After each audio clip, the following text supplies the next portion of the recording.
My name is Jessica, and I'm 35 years old. My world is small, so small it can be summed up as a line between 2 points: home and the community hospital a 15-minute drive away. As a nurse, my life is defined by shift schedules, the smell of disinfectant, and the steady beeping of monitors.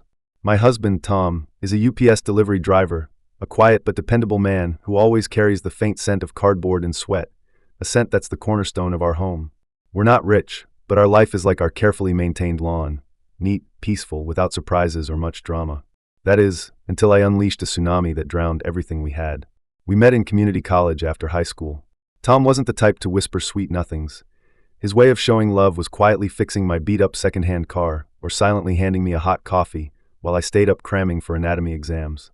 We fell in love, graduated, got jobs, and married, all as naturally as breathing. In the 3rd year of our marriage, we scraped together every penny we had, plus some help from his parents, to buy a small house in the suburbs. I still remember the day we got the keys. Tom spun me around in the empty living room, sunlight streaming through curtainless windows. He said, "Jess, we've got a home." It's the day I remember him talking the most and being the happiest. Life settled into a routine. I dealt with birth, death, and everything in between at the hospital, witnessing the fragility of life daily, which made me cherish our ordinary moments even more. Tom left before dawn and came home after dark, his dream as simple as paying off the mortgage early so we could take a trip to Hawaii, a wish we made during our honeymoon but never fulfilled, year after year. Our savings grew slowly, like a weary snail. Sometimes, in the quiet of the night, lying next to Tom as he breathed steadily, an inexplicable emptiness would creep into my heart. Was this my life? Growing old in the grind of daily chores and responsibilities? I loved my family, my husband, but deep inside, there was a black hole that no amount of stability or happiness could fill. The turning point came in the summer of 2018, during the Russia World Cup. The hospital break room was electric. Doctors, nurses, even the janitors were buzzing about odds and strategies. Our head nurse, Linda, a vibrant single woman, organized a betting pool, calling it team bonding. At first, I joined for fun, 10 or 20 bucks, no big deal. If we won, we'd split the cash and buy pizza. If we lost, it was just a contribution to team spirit. It was a safe kind of thrill, like riding a roller coaster while gripping the safety bar, knowing you'd land safely. The real devil woke up on an ordinary afternoon.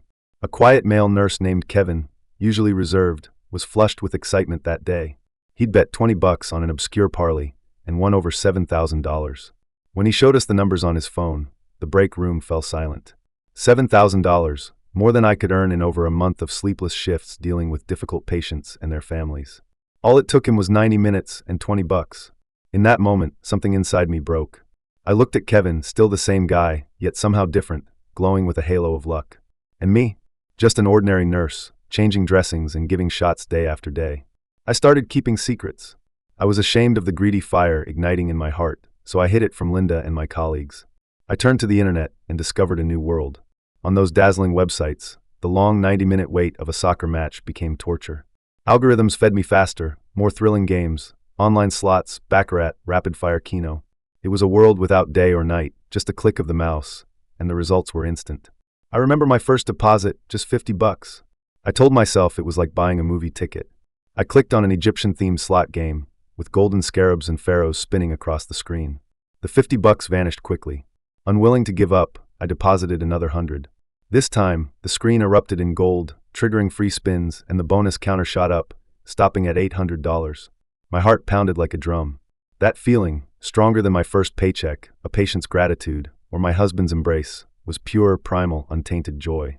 From that day, my life split in two.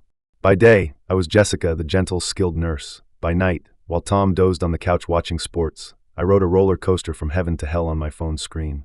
I started lying, claiming I was working overtime when I was gambling in my car, saying a friend needed money when I was funding that virtual account.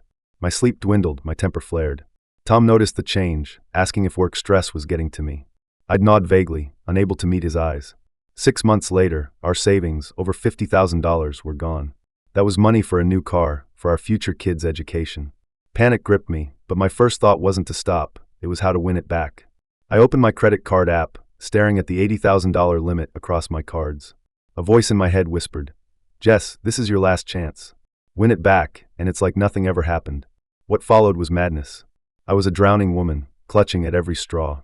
I stopped betting small, chasing that heart-pounding rush with bets of hundreds, then thousands. Predictably, the $80,000 disappeared fast. Bank collection emails flooded my inbox, each one a stinging slap. I started borrowing from high-interest online payday loans. Their approvals so quick they seemed tailored for someone as desperate as me. I juggled repayment dates, stretched to my limit like an overextended rubber band. The final straw came at the supermarket checkout. I was buying a week's worth of groceries, but all my cards were declined. The people behind me sighed impatiently, and the cashier gave me a look of pity mixed with disdain. Humiliated, I abandoned half the cart and paid with the last few bucks in my pocket. On the drive home, I pulled over and sobbed, my head on the steering wheel. The day before I planned to confess to Tom, I found out I was pregnant. That news felt like a divine sign, a flicker of hope. I imagined he'd forgive me for the sake of our child. That night, I didn't cook. I sat in the dim living room, waiting for him. When he came home and saw my face, he asked what was wrong. I pushed a stack of credit card bills and loan contracts in front of him and spilled everything. I'll never forget Tom's expression, shock, anger, disappointment, pain, all swirling together. He didn't yell. In a voice heavy with exhaustion, one I'd never heard before, he asked, "Why?" I had no answer, only endless, "I'm sorry, yes." He spent the whole night smoking on the porch. At dawn, his eyes bloodshot, he came inside and said, "Jess, for the sake of our unborn child, I'll trust you one more time. Delete all those accounts. I'm taking over our finances." He emptied his personal savings and, swallowing his pride, borrowed a hefty sum from his father, a stern, retired mechanic, to cobble together $150,000 to pay off the highest interest debts. For the remaining $100,000, we made a strict repayment plan.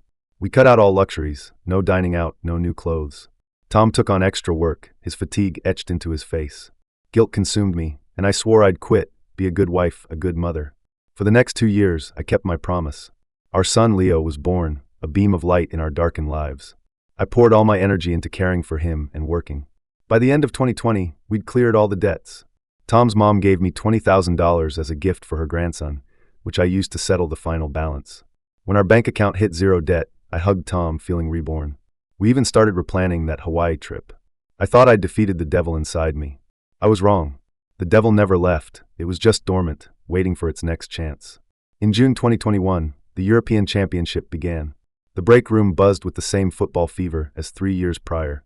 I tried to steer clear, but the atmosphere pulled me in like a magnet. Linda was organizing bets again, laughing as she said, "Jess, come on, just for fun." I hesitated but couldn't resist. "Just $100, no big deal," I told myself.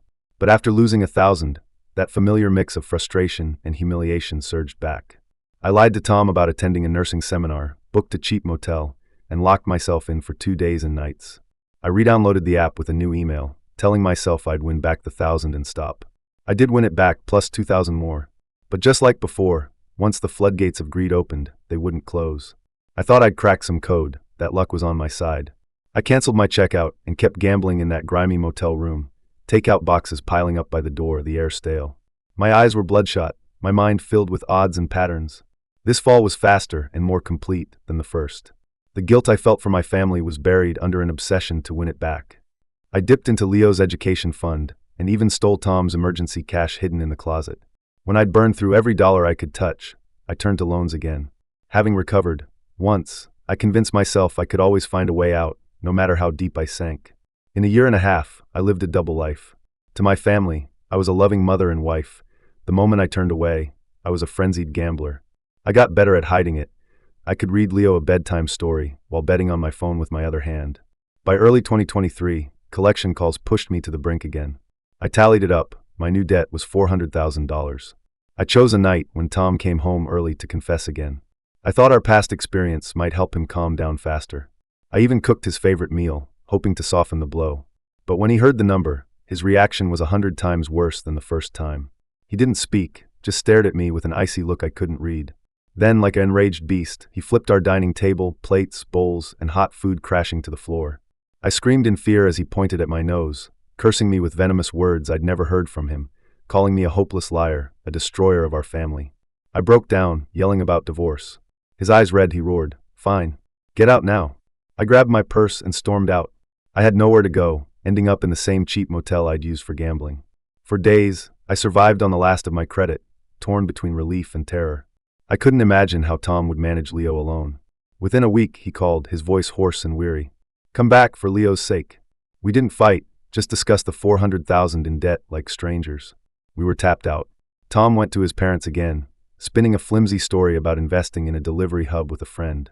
They were skeptical, but, seeing his haggard face, gave him $160,000.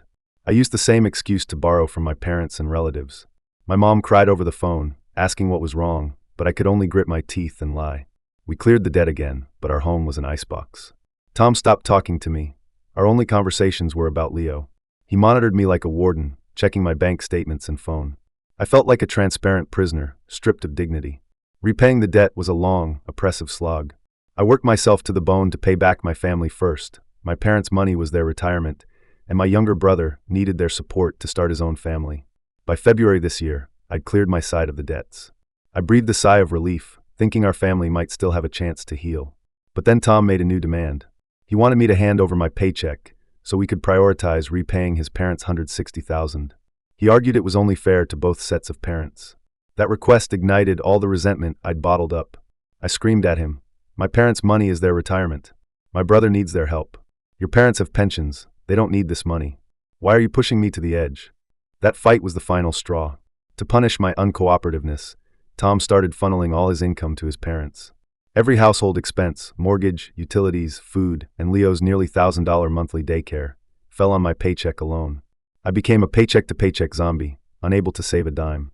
The feeling of being drained, ignored, and punished suffocated me. The devil in my heart grew stronger. A thought took root. I'll win it back. I'll win enough to throw the money in Tom's face and show him I don't need anyone. This time, it wasn't about debt or breaking even. It was about dignity, revenge. From April this year, I spiraled into unprecedented madness. In just 4 months, I borrowed $700,000 through every channel I could find. The number became numbingly abstract, just digits on a screen. I gambled day and night, borrowing more when I lost, only to lose again. I was an addict, chasing not the thrill but the dizzying pull of destruction. I started to wonder if I was masochistic, if I only felt truly alive when drowning in despair. Last Saturday, I was on night shift. At 3 a.m., the hospital corridor was so quiet I could hear my heartbeat. Sitting at the empty nurse's station, staring into the pitch-black night outside, years of pent-up emotions burst like a dam. I sobbed uncontrollably, tears blurring my vision. I felt my life was over. With trembling hands, I texted Tom, confessing the $700,000 in new debt.